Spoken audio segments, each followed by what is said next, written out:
Cousteau was right. Oh, yeah. Oh, amazing.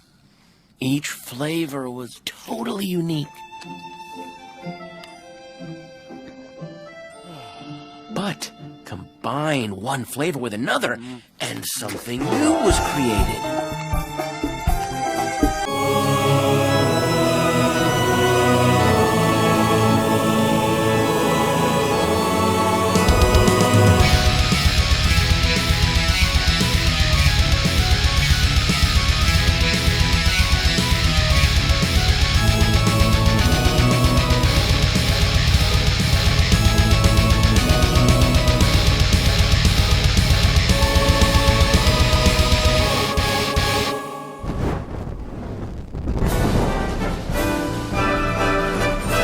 So yeah, for as long as franchises have existed, we've always had that curious thought of what would happen should these worlds collide. Like, how would Johnny Bravo act around Daphne from the Mystery Gang? Or what if the Jetsons met the Flintstones? Or what if Tom and Jerry got to visit Willy Wonka's chocolate? Okay, bad example. The point is, crossovers make way for some amazingly ridiculous potential, and video games thrive on that concept. I mean, seriously, Death Battle is a thing. We eat that up like Kirby ate Majin Buu. So we're gonna make a countdown about it. Here are the rules, and buckle up, because there's a lot. They need to be actual full-on crossovers, meaning a simple cameo, event, or Easter egg doesn't make it qualify. And that means no Soul Calibur or Injustice. And crossovers from the same parent franchise don't count, so no Dissidia and no Warriors Orochi. Another big rule, doing a franchise in the style of another franchise doesn't count either, so as much as it pains me to leave these off the list, no Hyrule Warriors, and no LEGO Star Wars. Finally, I'm going to give these games a better score for incorporating elements from their source material while also giving us something that's just pure fun to play. And I think that's it. Let's begin.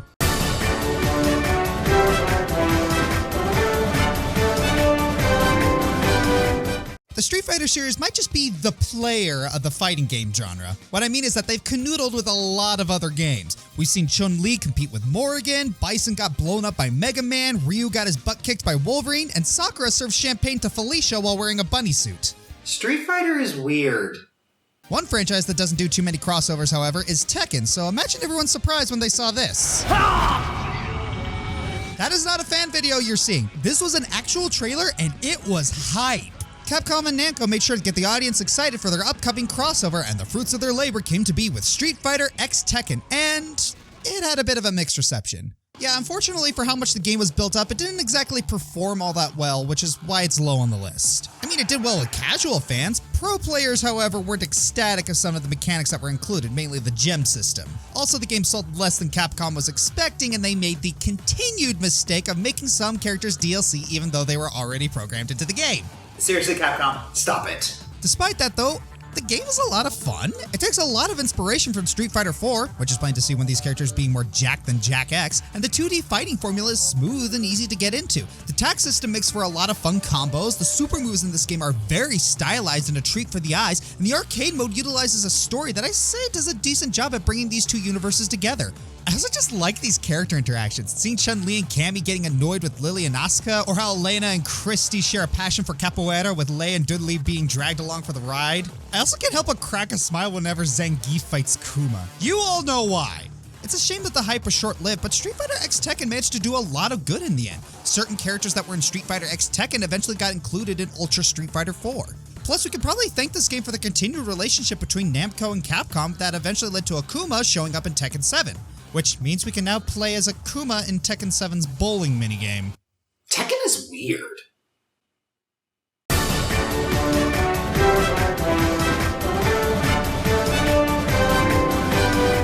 Crossovers are like chemistry. Sometimes it's a carefully planned formula where the clashing franchises can mix to amplify what makes them both awesome. Other times, though, we just want to slap two things together to see what happens, and I'm pretty sure that was the philosophy with Tokyo Mirage Sessions. This game was pitched by Nintendo producer Kaori Ando, who had a vision of what it would be like if Fire Emblem and Shin Megami Tensei crossed over in a display of bishy fabulosity, and I have to be honest, I can't tell if the final result is exactly what she envisioned or the complete opposite. It can seriously go either way. But then again, this sort of controlled wild chaos is what is expected from someone who directed Fossil Fighters and Sushi Striker. Anyway, this experimental crossbreeding resulted in an SMT-styled game with Fire Emblem-inspired characters using a fake talent agency as a guise to protect the citizens of modern-day Tokyo from having their creativity harvested by evil mirages. It's basically like mixing Pop Rocks and soda. And the result is an explosion of anime bubblegum hamminess from every pore of its being.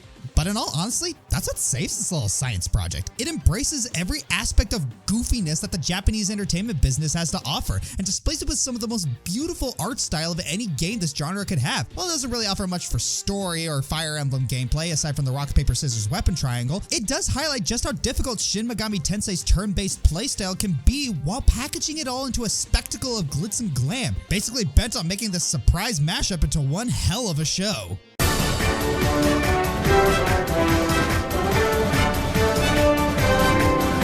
The Pokemon franchise is a great series to work with, since they have over 800 Pokemon now with so many varying habitats, functions, and personalities established for each of them. The potential is almost limitless. The second biggest video game franchise in the world has had its fair share of deviations from the main series already. Pokemon Trozy, Mystery Dungeon series, Battle Revolution, Coliseum and Gale of Darkness, Quest, Rumble Blast, the list goes on. And each of these deviations range from amazing to a waste of time. But the potential and how obviously willing Nintendo is to experiment with other playstyles for Pokemon, there hasn't been an actual crossover. I mean, you'd think we'd have one by now, but... Of course I remember you. It's called dramatic buildup. Oh, come on, don't be like that! Pokemon Conquest was released in America in 2012 with conflicting fanfare. Since this game partnered the kid-friendly Pokemon with the warmongering Sears Nobunaga's ambition, people really didn't know what to make of it. It's a turn-based army strategy game with Pokemon assigned to feudal warlords based on typing. It was really interesting to see which of the warlord leaders had which Pokemon match their personality and color scheme. I give this game props for the design choices. The combat style is easy to learn but hard to master, which is great for any game. I guess the main draw, though, is that it's fun. Not only do you get the rock, paper, scissors, lizard, spot gameplay mechanics of the Pokemon series, but you also get to use more Pokemon in each battle than you normally would be able to. This balances out by having each Pokemon only able to learn one move. Smart counter. Strategizing which Pokemon with which moves should go up against which kingdom was actually not tedious, and I couldn't help but enjoy the aspects that each new kingdom under my control gave me. Speaking of the kingdoms, you are the new ruler of Aurora, and with the help of adorable exposition fairy and Jigglypuff user Oichi, you conquer neighboring kingdoms. Your goal is to control an alliance of the fiefdoms that you conquer and stop the killing of Pokegod, brought about by Dragon-type wielding Nobunaga himself. Originally, Conquest was going to be Dynasty Warriors Pokemon, and even though I love this game as it is, my Three Kingdoms romantic heart can't help but scream, imagine if! But as it is, this game is really well made and a lot of fun. It didn't come out at the best time though. The Nintendo 3DS came out in March of 2011, and Conquest was released as a regular DS game over a year into the 3DS's life cycle. It kind of seems like Nintendo didn't seem to care about this one, which is a shame because frankly I'd love a sequel, or a remaster, or heck, even another crossover like this. Think about it. The Legend of Gardevoir, or Dynasty Trainers, or Mon Emblem, Thundershock. Give me time, I'll think of more. Now I'm imagining Lubu with a Victini. You will learn to fear! That is adorably terrifying.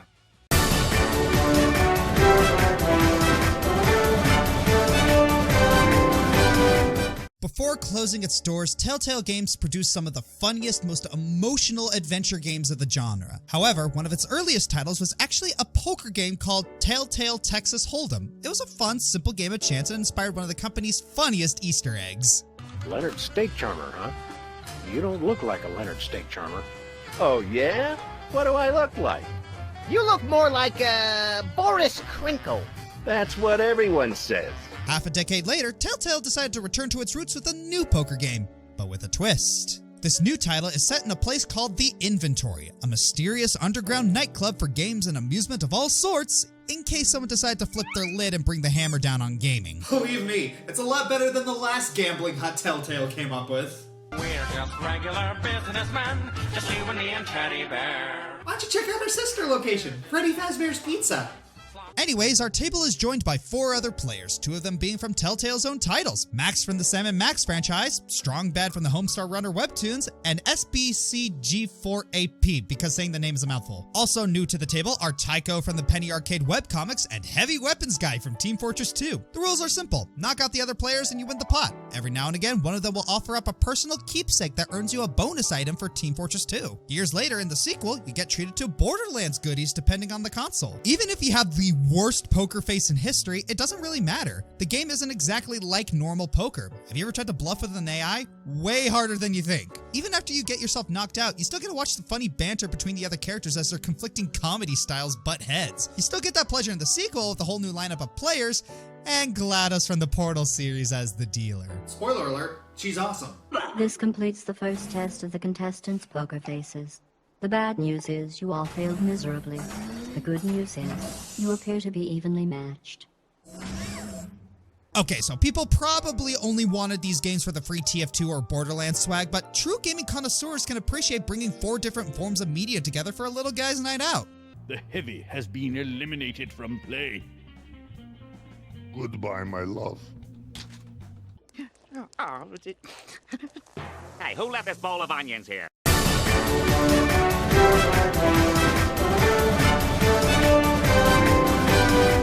Two polar opposites. One solves puzzles about the paranormal, while the other deals with murder mysteries. And somehow they just feel so right together. Both the good professor and the ace attorney investigate the history behind the mysterious city of Labyrinthian, where they end up in the middle of some magical muddle in the form of witch trials and witchcraft in the air. Trust us, you don't want to know what happens to those that are declared witches. Basically that, only with actual fire. Sweet, glorious fire.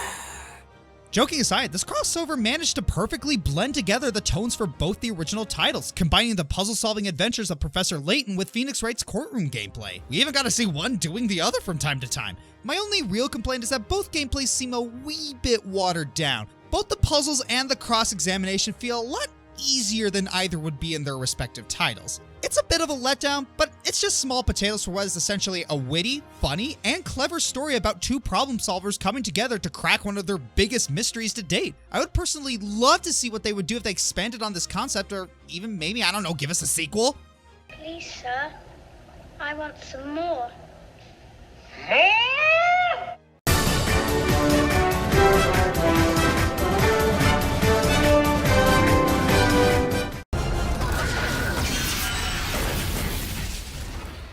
I have so many questions! No, you're not seeing things. Ubisoft and Nintendo joined forces to create this.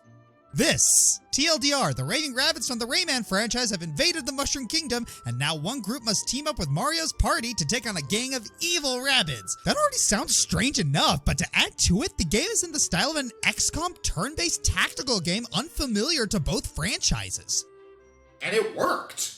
Yeah, this little experiment ended up being generally well received and was even called one of the best games on the Switch not done by Nintendo. Heck, during its E3 premiere, Miyamoto himself came on stage to endorse it. Look at the creative director being acknowledged. He looks like he's about to cry. And we can see why this game worked. For starters, the graphics are gorgeous. The Mushroom Kingdom's been converted into a chaotic toy box thanks to the rabbits, which offers plenty of room for visual gags. Gameplay-wise, while the level designs and gameplay are simple, the actual tactical mechanics are surprisingly challenging. It's a lot of trial and error to successfully finish a level. Even their easy mode might take you a while if you don't really know what you're doing. Despite this, watching how your team bounces off each other and work together in a mechanic that's entirely new to both series makes it all worthwhile. Plus, there are plenty of puzzles to tickle your brain, which is always a welcomed addition. Even though many were skeptical this goofy and bizarre game would ever be a hit, that's the best part of this little crossover. It barely takes itself seriously, and it's not afraid to embrace the goofy insanity. Heck, every now and then you can see rabbits goofing off in the background because that's just how they roll. So yeah, I guess it's true what they say about not judging a book's cover, because what seems like a shameless, obscene cash grab could actually be a goofy, challenging, and just plain fun crossover game. And we could always use more Mario being roasted. You saw not worth the hustle. Your princess is not the castle. Nintendo allowed that. Bless you. Time for the Santa to start his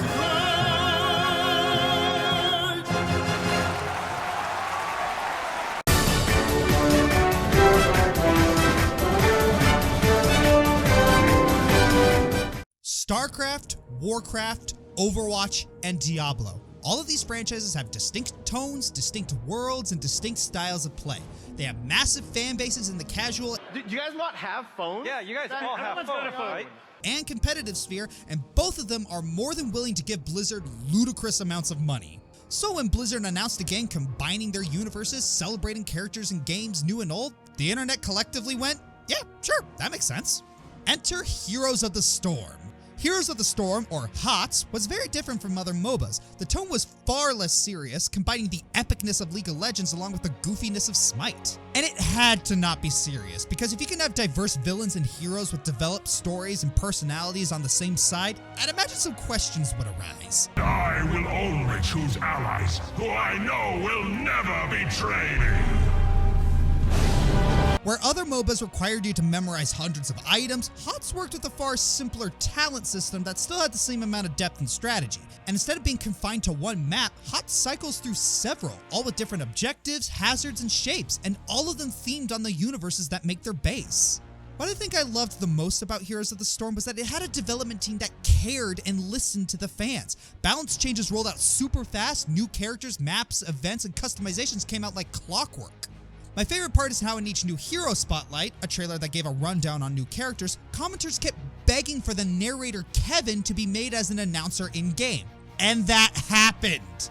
It was nice to see that level of passion and interaction with the community, until the Activision side got a hold of them, cut out the competitive seed, and relocated several staff members to other projects. Now while the quick match is still alive and well, HOTS ranked play is a bit of a ghost town, and I am not happy. Ah, this is bad.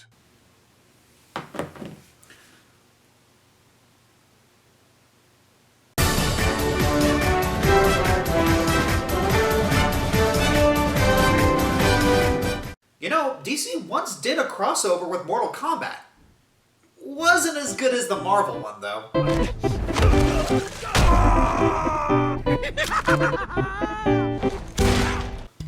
Go figure. In recent years, Marvel has been an unstoppable juggernaut of quality entertainment, with a few very large exceptions. Why do they hate the Fantastic Four? And when it came to their video games, they've not always been terrible, but certainly less successful. I'm going to die. But in the 90s, Capcom acquired the license to develop and publish Marvel games, and fans ate up each installment ever since Marvel's superheroes. Then Capcom decided to do something fun and released X-Men vs. Street Fighter, which was very well received. Then they got bigger, and bigger, and bigger!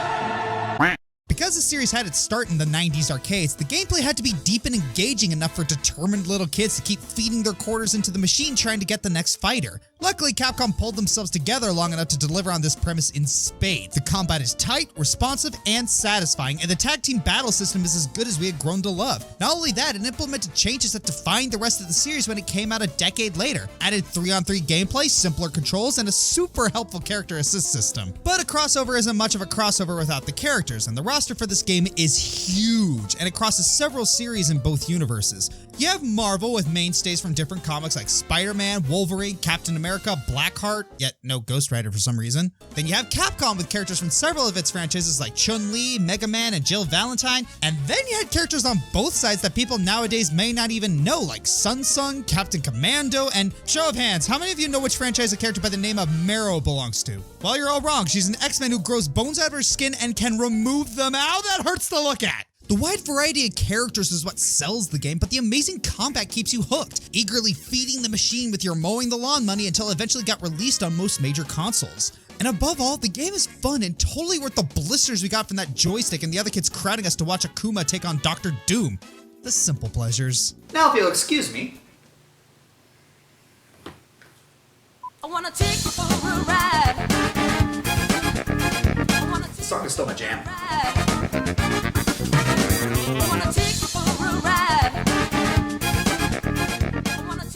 If you thought that Kingdom Hearts 2 Final Mix wouldn't be on the list, Then hi, welcome to my channel. I like Kingdom Hearts and I explode. It's no secret that the original Kingdom Hearts is one of the best multi-company crossovers in history. Not just combining two gaming franchises, but combining gaming franchises and movie franchises and it not sucking. And Kingdom Hearts 2 Final Mix did it exponentially better. Kingdom Hearts is unique and that's the only combo on this list to collaborate original characters, characters previously established by that same company, and characters from another medium entirely. And the entire gaming world was completely rocked when it came out. The Final Mix, however, perfected it. The combat is superb despite the minor gripes that sometimes it feels a little like Triangle Button Simulator, but the gameplay is still fluid and intuitive, and it's the least clunky of the entire series. The drive system is extremely useful once you get used to it, and the Keyblades accessible in the games are amazing if you can get some of them. Looking at you, Atlantica. And then there's the actual triangle combos themselves, and Okay, I'll stop gushing about hitting things and get to the part you actually want to hear about. the main draw of the Kingdom Hearts games are the characters and worlds. Which ones of the beloved Disney roster are going to show up? Which Final Fantasy characters are going to help Sora? Well, Kingdom Hearts 2 has a large number of Disney worlds to explore, including classics like Halloween Town and Agrabah, and brand new ones like the Pride Lands and the Land of Dragons. And then there are the beautiful and intriguing non-Disney areas like The World That Never Was and Radiant Garden. Then you have the characters. Most of their original voice actors are dead-on sound-alikes. And I had to give credit to this iteration. Kingdom Hearts 2 did more with the Final Fantasy other than one-off cameos, which ticked off a lot of fans back in the day. All of these worlds and characters culminate into a bright, colorful, unique experience with so many beloved characters that I keep finding myself drifting to it every once in a while. I've Let's Play the game if you want to watch me playing it for hours and hours and hours and hours and hours and hours and hours and hours.